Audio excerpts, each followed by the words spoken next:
السلام علیکم دوستو، آپ دیکھ رہے ہیں اپنا favourite YouTube channel Mister History میں ویورز آج ایک انتہائی اہم ویڈیو آپ کے لیے لے کر آیا ہوں، جو نہ کہ میری ترتیب سے ہٹ کر ہے، بلکہ یہ ویڈیو صرف اس لیے بنا رہا ہوں کہ ہمیں اصل صورتحال کا اندازہ ہو سکے اس وقت چونکہ ایک بونچال آیا ہوا ہے اور ہر طرح سے یوٹیوب پہ لگاتار ویڈیوز لوگ اپلوڈ کر رہے ہیں، کوئی جھوٹی سچی کہانیاں، کوئی کیا لگا کے، لیکن کسی کے پاس تحقیق موجود نہیں اور تحقیق کی بنیاد پہ کوئی ویڈیو نہیں بنائی جا رہی۔ تو ہم نے کوشش کی ہے کہ انتہائی تفصیلی تحقیق ہر مسئلہ فلسطین سے جڑے ہر کردار کو، ہر چیز کو، حماس کیا ہے، اسرائیل کیا ہے، اس کے بعد یہ کب شروع ہوا، آج سے پہلے تابوت سکینہ کیا ہے، ہیکل سلیمانی کیا ہے، مسجد اقصی کیا ہے، بیت المقدس اور حضرت یوسف علیہ السلام، یعقوب علیہ السلام، یہ ساری کہانیاں میں نے، اور تازہ جو حماس کا حملہ ہے طوفان الاقصی تک، یہاں تک کی ساری صورتحال جو ہے وہ میں نے ایک ویڈیو میں کمپائل کی ہے۔ امید ہے آپ کو ویڈیو بہت پسند آئے گی انشاءاللہ۔ تو یہ ضروری ہے کہ اس موضوع پہ بات کرنا، کیونکہ لوگ آگاہ ہونے چاہیے اصل صورتحال سے۔ تو آج کی جو ہماری ویڈیو فلسطین کے متعلق ہے، میں ویڈیو پہ جانے سے پہلے آپ لوگوں سے ایک دفعہ پھر ریکویسٹ کروں گا کہ چونکہ یہ علمی ادبی اور تحقیقی اور تحریکی قسم کا جو چینل ہے، یہ عام لوگ جو فنکار ہوتے ہیں وہ اس کو نہ پسند کرتے ہیں نہ دیکھتے ہیں۔ ہماری جو لوگ ہیں وہ زیادہ تر فنی اور باقی ولگر چیزوں کی طرف زیادہ جاتے ہیں، لیکن کسی کام کی طرف وہ نہیں سیکھتے۔ تو آپ جو لوگ اس میں انٹرسٹڈ ہیں وہ لازمی اس چینل کو سبسکرائب کریں، ویڈیو کو لائک کریں، شیئر کریں، کمنٹ کریں، ہمیں آراء دیں۔ یہ تو ویڈیو پہ جو ہے وہ جانے سے پہلے ہماری ریکویسٹ آپ نے سن لی، ہم ویڈیو پہ آتے ہیں جو اصل مسئلہ ہے۔ سینچر کے دن غزہ کی پٹی سے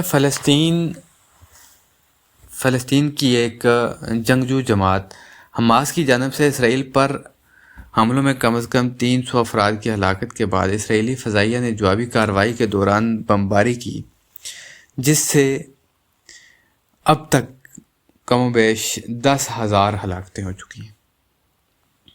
واضح رہے کہ سنیچر کی رات دن حماس کی جانب سے اسرائیلی فوج کے مطابق 3,000 راکٹ اسرائیل کی سرزمین پر داغے گئے، جس کے بعد حماس سے تعلق رکھنے والے عسکریت پسند گاڑیوں، موٹر سائیکلوں کے علاوہ پیراگلائڈز اور کشتیوں کے استعمال کرتے ہوئے غزہ کی پٹی کے علاقے سے اسرائیلی حدود میں داخل ہوئے۔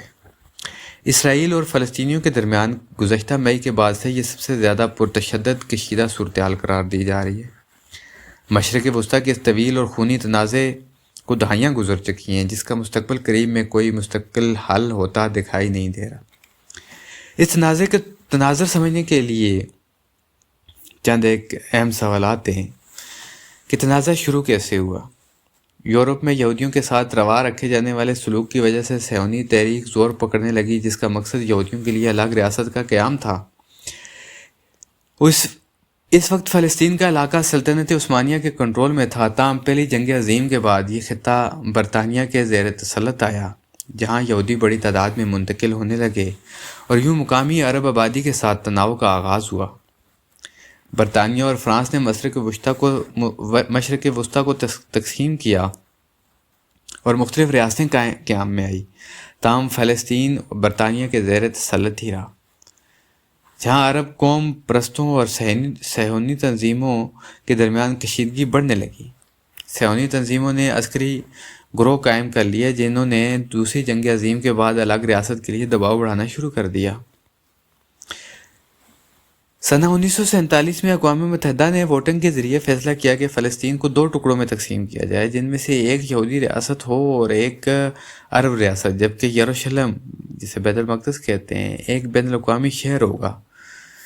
تاہم 14 مئی 1948 کو اسرائیل کے قیام ہوا تو اگلے ہی دن اردن، مصر، شام اور عراق نے حملہ کیا۔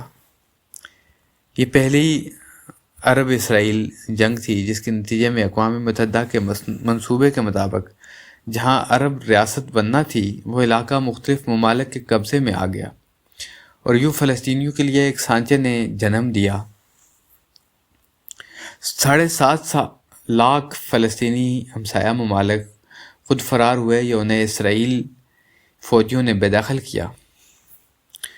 1967 کی عرب اسرائیل جنگ نے اس تنازع کو مزید پیچیدہ بنا دیا جب اسرائیل نے عرب اتحاد کو شکست دے کر مصر سے غزہ کی پٹی، شام سے گولان اور اردن سے مشرق وسطی، مشرق یروشلم سمیت ویسٹ بینک یعنی غرب اردن چھین لیا۔ مصر کو سینائی سے بھی تعاون ہاتھ دھونا پڑا۔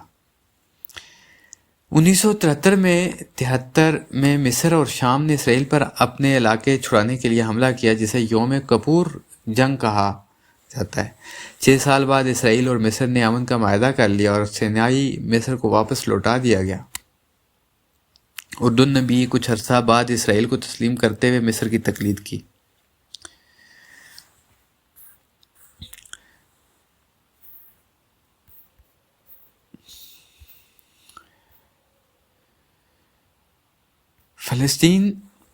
اسرائیل آج بھی غرب اردن پر قابض ہے، تاہم اس نے 2005 میں غزہ کی پٹی سے فوجیں نکال لی تھی۔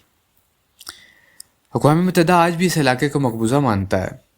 اسرائیل پورے بیت المقدس کو اپنا دارالخلافہ مانتا ہے، جبکہ فلسطینی مشرقی بیت المقدس کو مستقبل کی فلسطینی ریاست کا دارالحکومت مانتے ہیں۔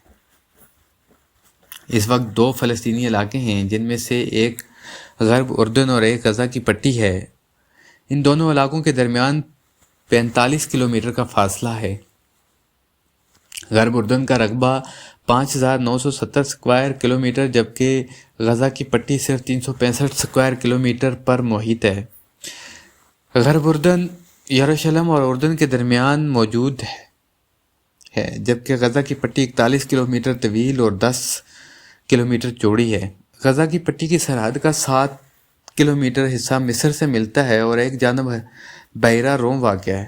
غزہ میں فلسطینی عسکریت پسند گروہ حماس برسر اقتدار ہے، جس نے اسرائیل سے کئی مرتبہ جنگ کی ہے۔ اسرائیل اور مصر سختی سے غزہ کی سرحدوں کی نگرانی کرتے ہیں تاکہ حماس تک ہتھیار نہ پہنچ سکیں۔ دوسری جانب غرب اردن میں بین الاقوامی طور پر مانی جانے والی فلسطینی حکومت بے بس ہے، جس میں فتح تنظیم کا اہم کردار ہے۔ تاہم غرب اردن کہلانے والے اس چھوٹے سے علاقے میں 86% فلسطینی ہیں، جبکہ 14% لوگ اسرائیلی آباد کار ہیں، جو ایسی بستیوں میں رہتے ہیں ایک دوسرے سے عموماً فاصلوں پر موجود ہوتی ہیں۔ زیادہ تر اسرائیلی بستیاں 60، 80 اور 90 کی دہائی میں تعمیر ہوئی تھی، مگر گزشتہ 20 برسوں میں ان کی آبادیوں میں دوگنا اضافہ ہوا ہے۔ اسرائیل ان بستیوں کو پانی اور بجلی جیسی سہولیات فراہم کرتا ہے اور ان کی حفاظت اسرائیل کی فوج کرتی ہے۔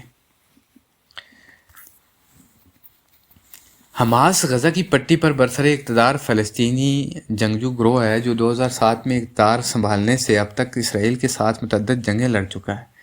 ان جنگوں کے علاوہ حماس نے اسرائیل پر ہزاروں راکٹ داغے ہیں اور کئی حملے کیے ہیں۔ اسرائیل نے بھی حماس کو کئی بار فضائی حملوں سے نشانہ بنایا ہے۔ 2007 سے اسرائیل نے مصر کی مدد سے غزہ کی پٹی کا محاصرہ کر رکھا ہے۔ اسرائیل، امریکہ، برطانیہ اور یورپی یونین سمیت کئی عالمی طاقتیں حماس یا اس کے عسکری ونگ کو دہشت گرد قرار دے چکی ہیں۔ یہ زمینی حملے زیادہ تر جنوبی اسرائیل میں ہوئے، جن کے سوشل میڈیا پر نظر آنے والی ویڈیوز میں دیکھا گیا کہ متعدد افراد موٹر سائیکلوں پر، پیدل یا گاڑیوں پر سرحد پر موجود رکاوٹیں عبور کرنے کے بعد اسرائیل میں داخل ہوئے۔